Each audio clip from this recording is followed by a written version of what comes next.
From Keene in the Shire, the Liberty Media capital of the world, this is Daryl W. Perry, host of FPP Radio News for Monday, May 15th, 2017. Silver is trading at $16.59 per ounce. Gold is valued at $1,232 per ounce. Bitcoin is trading at 1.6 cents, and the average price of Bitcoin is $1,800.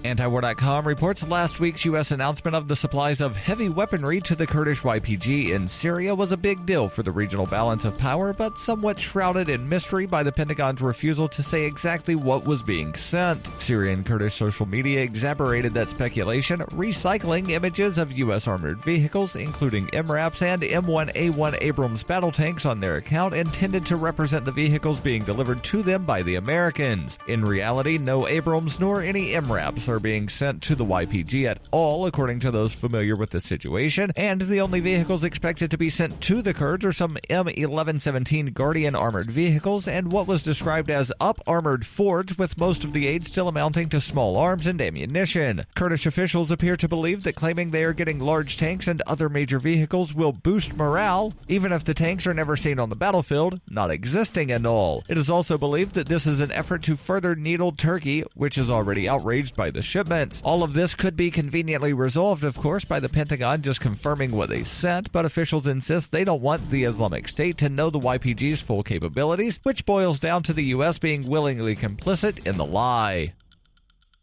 Are you an advocate for free market money? Do you promote Bitcoin as an alternative in a fiat-centric world? Then you need Spend-A-Bit in your arsenal, the search engine for things you can buy with Bitcoin. Spend-A-Bit aggregates millions of products from thousands of Bitcoin-enabled merchants. Keep your money in the free economy. Visit spendabit.co today. Bitcoin merchants, ask about our merchant suite to reach even more customers. Spendabit.co.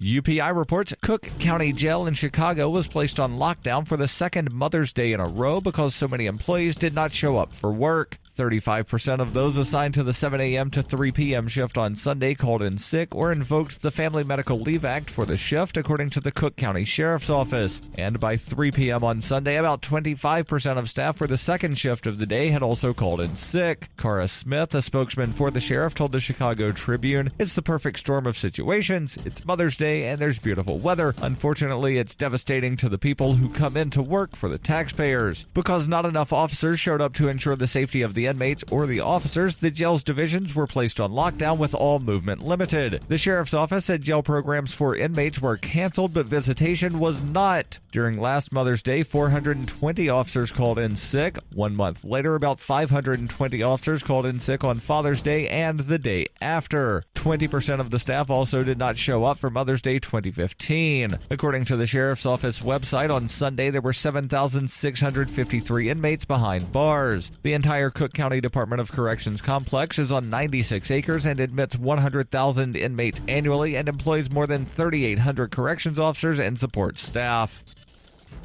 For nearly 40 years, Roberts & Roberts Brokerage has been a trusted source for buying and selling precious metals like gold and silver. They also take Bitcoin for precious metal purchases and have permanently removed the minimum purchase amount for all orders paid in the digital currency. Call Roberts & Roberts today for knowledgeable advice on buying and selling precious metals and a forward-thinking approach to new technologies. 800-874-9760 or visit online at rrbi.co.